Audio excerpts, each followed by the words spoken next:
Hello viewers, আজকে আমি কথা বলবো এমন একটি মুভি নিয়ে যে মুভিটি 2005 সালে মুক্তি পেয়েছিল। আর সিনেমাটি আমার মনে হয় প্রত্যেকটা দর্শকের মনে আলাদাভাবে জায়গা করে নিয়েছিল। এই সিনেমাটা পরিচালনা করেছিলেন শঙ্কর রায়, আর এই সিনেমাটা প্রযোজনা করেছিলেন দেবেন্দ্র কোচর। এই সিনেমার সঙ্গীত দিয়েছিলেন অনুপম দত্ত। আমি সিনেমার গল্প সংক্ষেপে অবশ্যই আপনাদেরকে শোনাবো, কিন্তু তার আগে সিনেমার কিছু সঠিক তথ্য আপনাদের সঙ্গে শেয়ার করতে চাই। এই সিনেমাতে অভিনয় করেছিলেন মুখ্য চরিত্রে প্রসেনজিৎ চ্যাটার্জি, রঞ্জিত মল্লিক, রচনা ব্যানার্জি, রাজেশ শর্মা, স্বস্তিকা মুখার্জি, আরও অনেকে। এই সিনেমাটা অ্যাকচুয়ালি একটা ফ্যামিলি ইমোশনাল অ্যাকশন সিনেমা। তো ভিউয়ার্স, এই সিনেমাটা 2005 সালে মুক্তি পেয়েছিল। আর সিনেমাটা একটা ফ্যামিলি ইমোশনাল অ্যাকশন সিনেমা। তো এই সিনেমাতে প্রসেনজিতের কিছু অ্যাকশন দৃশ্য দেখানো হয়েছে কিছু ইমোশনাল ব্যাপারও দিয়ে। রচনা ব্যানার্জি, তাকেও কিন্তু কিছু ইমোশনাল ব্যাপারে দেখা গেছে। তো সিনেমার গল্প হচ্ছে একটা ছোট্ট ছেলেকে নিয়ে, যেই ছেলেটা খিদের যন্ত্রণায় সে একটা দোকানের সামনে দাঁড়ায়। আর সে পয়সার অভাবে খাবার খেতে পারে না। তো সেখানে থাকে একটা গুন্ডা টাইপের লোক। সে তাকে তার কাছে রেখে দেয়। আর তার কাছে রেখে দেওয়ার পরে সেই ছেলেটাকে সে কিন্তু একটা গুন্ডা টাইপের ছেলে তৈরি করে দিয়ে। সেই ছেলে সেই লোকের হয়ে কিন্তু কাজ করতে থাকে। আর সেই ছেলেটা বড় হয়ে হয় একটা গুন্ডা টাইপের ছেলে, কিন্তু তার মন অনেক ভালো থাকে। আর যার আন্ডারে সে কাজ করে সেই লোক রাজেশ শর্মা, সে কিন্তু তাকে নিজের আয়ত্তের মধ্যে সবসময় রাখতে চায়। তো সেই ছেলে অর্থাৎ সে প্রসেনজিৎ চ্যাটার্জি, যার ক্যারেক্টার নাম হচ্ছে শিবা, সে কিন্তু একটা লোককে সে কিন্তু অনেকটাই পছন্দ করে। আর সেই লোকের কিন্তু একটা মেয়েও থাকে। তো সেই মেয়েটি কিন্তু সেই লোককে অর্থাৎ প্রসেনজিৎকে সে কিন্তু খারাপ ছেলে বলে মনে করে। আর দিয়ে সেই মেয়েটির বাবা মারা যায়।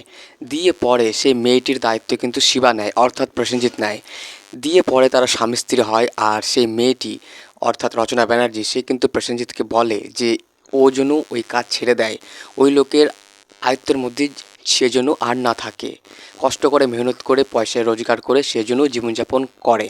তো সে ওই কথা শুনে তাই করার চেষ্টা করে, কিন্তু সেই লোক রাজেশ শর্মা সে কিন্তু তাকে বাধা দেওয়ার চেষ্টা করে।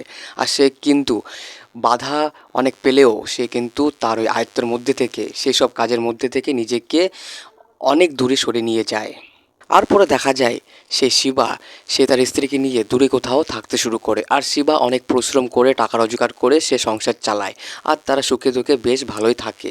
দিয়ে পরে দেখা যায় তার বইয়ের মাথার একটা রোগ থাকে। দিয়ে সে রোগের জন্য তার কাছে পয়সা থাকে না। আর দিয়ে পরে একটা বড় ঘরের ছোট বাচ্চাকে সে কিন্তু কিডন্যাপ করে নেয়। আর সে বাচ্চাটা কিন্তু পাহাড় থেকে পড়ে মারা যায়। দিয়ে সেই লোক অর্থাৎ শিবা, সে কিন্তু তার ছোট্ট ছেলেকে সেই বাড়িতে দিয়ে দেয়। আর সেই বাড়িতে তার ছেলে মানুষ হতে থাকে। দিয়ে পরে রচনা ব্যানার্জি মারা যায়। অন্যদিকে শিবা সে কিন্তু অন্যরকম হয়ে বাঁচতে থাকে।